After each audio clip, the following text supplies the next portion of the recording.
Hello everyone, it's another weekend guys and another chance to spread the word of God. So for today's video, I would like to share about the story of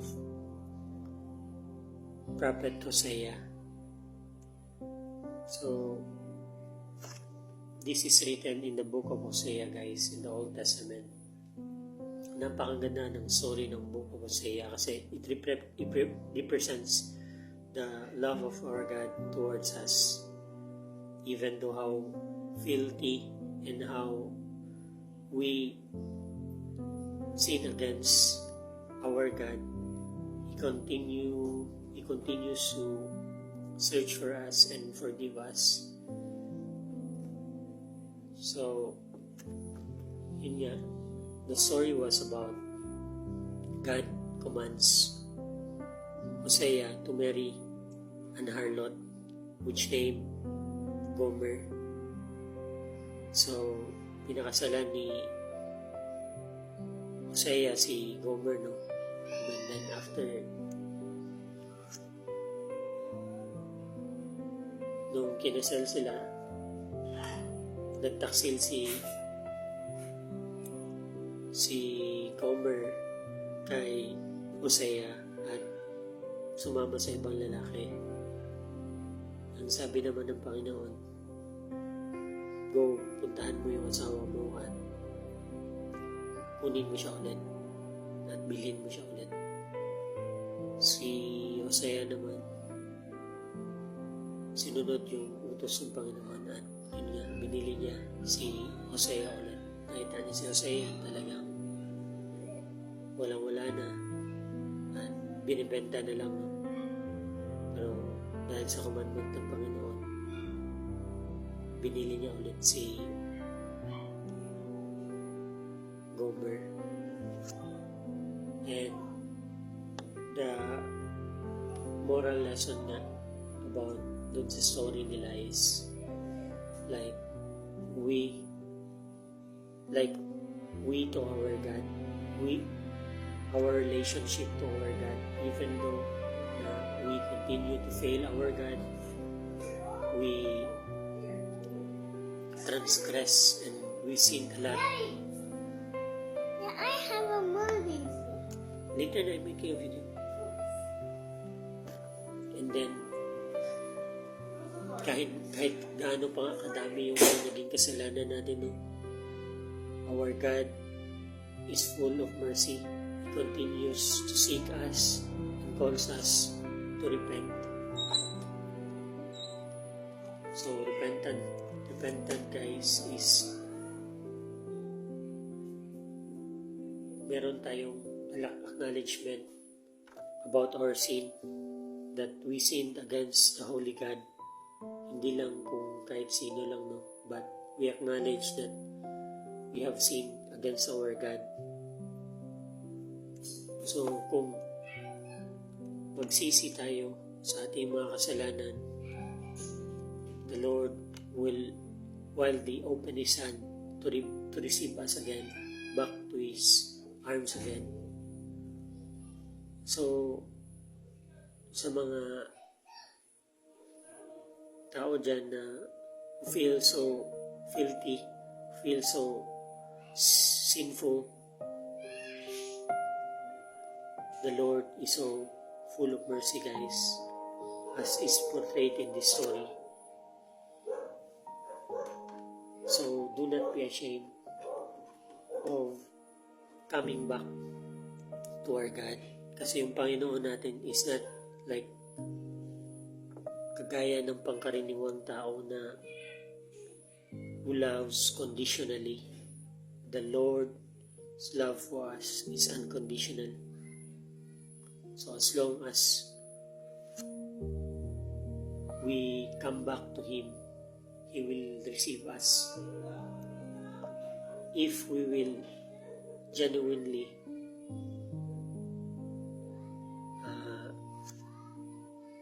receive His forgiveness and the willingness to forsake our sin, the Lord will cleanse us, will help us to cleanse our life. So, magbabago ka talaga kasi tutulungan ka ng Panginoon kung talagang totoo yung paghingi mo ng kapatawaran sa mga nagawa mong kamalian. The scripture said, "For all have sinned and come short of the glory of God."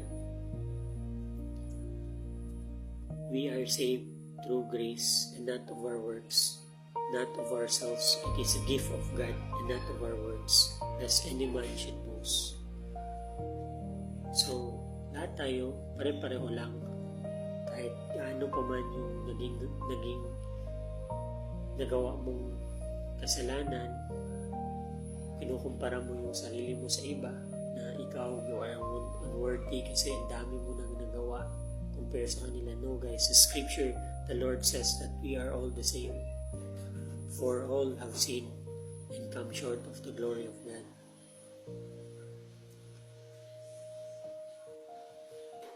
Bakit ba tayo nag-aalangan lumapit, no, sa Panginoon? It's because of our works, guys. Yung dependent natin dun sa kasalanan natin.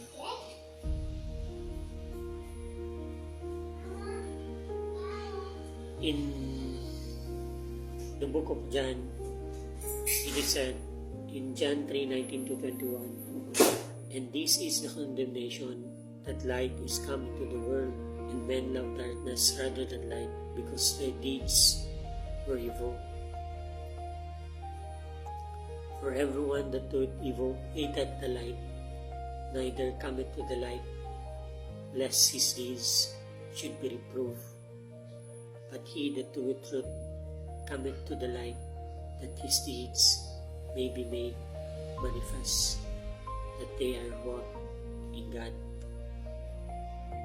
So, truly, ano ba yung pumipigil sa atin para lumapit sa Panginoon?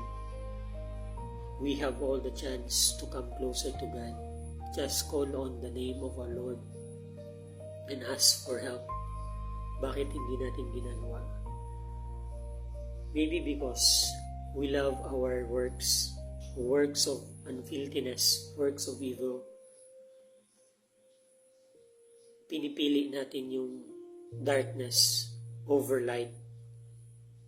But if you realize that truly the deepest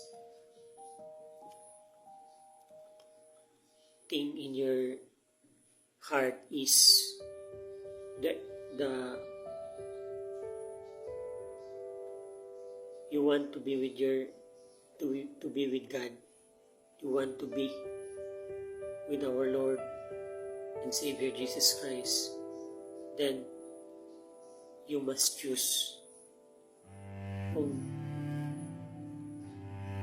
magsastay ka na lang ba dyan sa sitwasyon mo ngayon na nasa ilalim ka ng butas, and alam mo sa sarili mo na hindi ka makakaakyat by yourself because you have tried already to get yourself out, and saan ka na ba ngayon?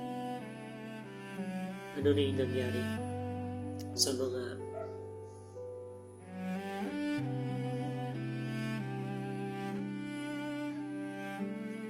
sa iniisip mong kaya mong makontrol lahat? You are not in control because ando na natalian ka na or nakadena ka na ng iyong kasalanan. There is a way, ang sinasabi nga, is come, call on the name of our Lord Jesus Christ, and He will help you to change. So, ganyan din, hindi to siya kagaya lang sa salita-salita na ang dami ng mga witnesses, testimonies na sinabi about the power of our Lord. So, isa din ako doon na talagang I was there na sobrang nasa peak na ako sa butas na ako that I cannot come out kahit anong gawin ko. So, yun nga, I gave my trials, yung problema ko yun, sa Panginoon. And I call the name of our Lord and ask God to help me. So, ito, binibigay ko sa inyo guys. Sinishare ko tong testimony na to to you na tumawag din kayo sa pangalan ng Panginoon. Be not ashamed. Kasi kung mahihiya ka, pagdating ng panahon, the Lord will also be ashamed of you. Kasi kinakahiya mo siya ngayon eh. But what is wisdom, guys? Wisdom is a knowledge that God has all the power, and He has the power to cast our soul into the lake of fire. So, the fear of God is the beginning of knowledge. So, kung naiintindihan mo yan, hindi nga tayo, di ba? Hindi nga tayo nakakapayag na inaabuso tayo ng ibang tao kasi natatakot tayo. We don't like that feeling of oppression ba? So, what more na matapon tayo sa lake of fire, no? If you understand this, guys, please, there is a way. Submit yourself and repent. Magsisi ka at hingin mo ang tulong ng Panginoon sa buhay mo.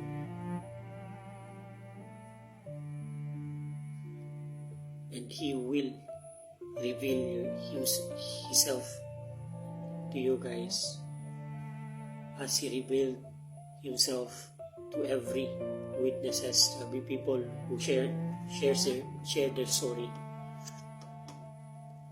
So, kung kayang gawin ng Panginoon yun, kayang baguhin ng Panginoon yung iba,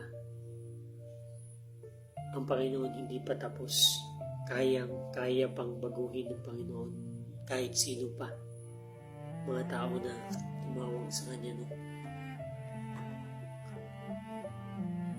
So, in the book of Isaiah 44:22, it is said, I have blotted out as a thick cloud thy transgressions, and as a cloud thy sins return unto me, for I have redeemed thee. O kahit gaano pa kakapal, no? Gaya ng isang ulap, ang iyong mga kasalanan, God will blot it out.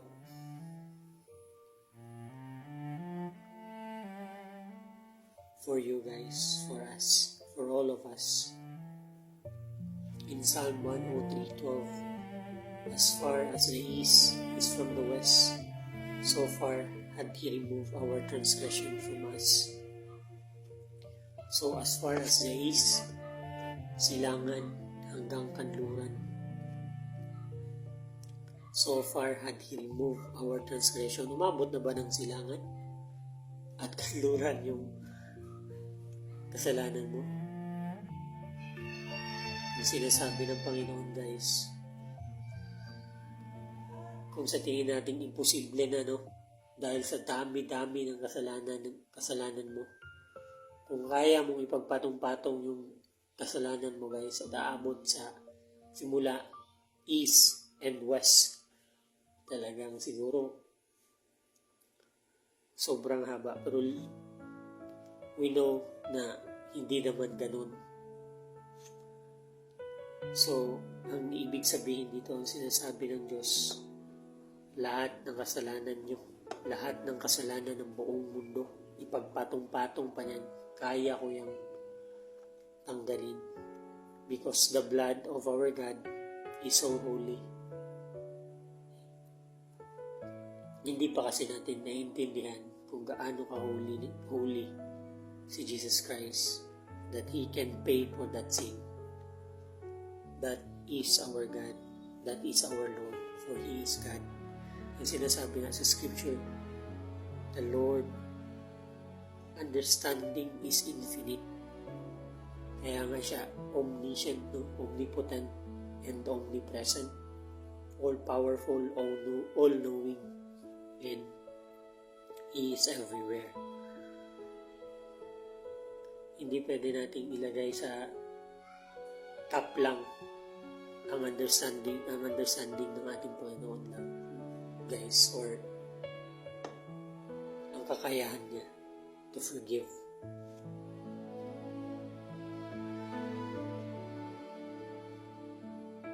In Luke 19:10, it is said, "For the Son of Man is come to seek and to save that which was lost." So, ang problema lang dito, kung hindi mo ina-acknowledge yung sarili mo as makasalanan, hindi mo ina-acknowledge yung sarili mo as nasa pit na kailangan mo nang umalis na dahil hindi ka na nakakalis. Ang problema lang dito, kung sa tingin mo, kaya mong bayaran yung mga kasalanan mo by your good works, by your own righteousness, you will lack, you will fall short. Kasi yung righteousness na natin, as the scripture said, is like filthy rags. Naintindihan niyo ba? Filthy rags. Sobrang maduming basahan. Yan yung kabutihan at mga deeds natin. So, ipipresenta mo yan siya. Isipin mo yung altar nyo. Magprepresent ka ng trapo sa altar mo. Imagine the altar of God is so sacred and holy. Dadalhin mo yung filthy na basahan mong righteousness nun. Nakakahiya. It will not support you. But if you bring the righteousness of God, Jesus Christ, because you received His blood and His sacrifice on that cross, that He promised to blot out all our transgression, you will be made whole. And you can enter in, not because of your own goodness, but because of God's goodness and holiness. Yan yung gospel, free gift of salvation. Think that it's too good to be true, but that is the truth. Ang sabi ni Jesus Christ, I am the way, the truth, and the life. No one comes to the Father except through me.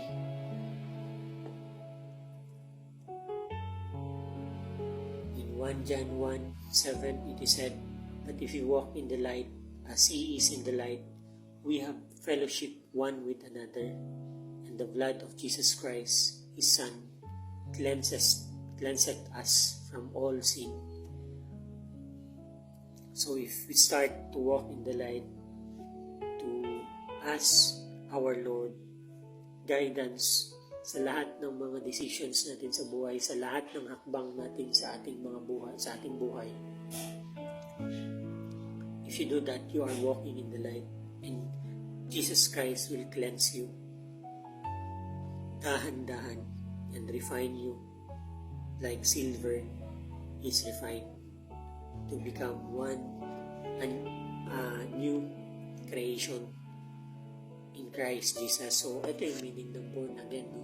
You will be born again in Jesus Christ, because Jesus Christ will slowly change you and cleanse you bit by bit. Hindi niya kayo mamagikin. Hindi niya tayo mamagikin na lahat agad mawawala. Probably siguro, no? Sa ibang tao. Pero what happens to me, yun lang pwedeng masasabi, kasi pagbabago nangyayari sa buhay ko is dahan-dahan. So, the only thing that fuels me is my faith. Ang faith ko sa Panginoon, na alam ko yung Panginoon is faithful and He will not leave me nor forsake me. As the scripture said, He that dwelleth in the secret place of the Most High shall abide under the shadow of the Almighty. I will say of the Lord, He is my refuge and my fortress, my God, in Him will I trust. So, yung lesson na nalaman natin dito sa story ni Hosea is yung redemption, no? And forgiveness. In part kay Gomer, yung redemption na, no? Dun sa mga nagawa niyang kasalanan, tinanggap pa rin siya ng Panginoon. And also, sa story ni Hosea naman, to forgive even though parang hindi naka-forgive, no? Because nga, ganun tayo. Hindi na talaga tayo ka-forgive dapat sa Panginoon sa dami ng kasalanan natin. But God, hindi lang tayo pinatawad isang beses kagaya sa story ni Hosea at Gomer na pinatawad ni Hosea ulit si Gomer, no? Nung sumama ulit siya sa lalaki. But God had forgiven us so many times in our life. Imagine that. Kung hindi natin kayang magpatawad, paano pa tayo mabubuhay sa kasinungalingan? We ask for forgiveness and we cannot forgive. We acknowledge that we have sinned so much and we cannot forgive. Sa isa, dalawa. So the last scripture is in Matthew 6:14-15. For if you forgive men the trespasses, your heavenly Father will also forgive you. But if you forgive not men the trespasses, neither will your Father forgive your trespasses. So, yun lang guys. Maraming salamat sa pakikinig. As I always said, let's fear God and depart from evil. Mag-ingat kayo and God bless.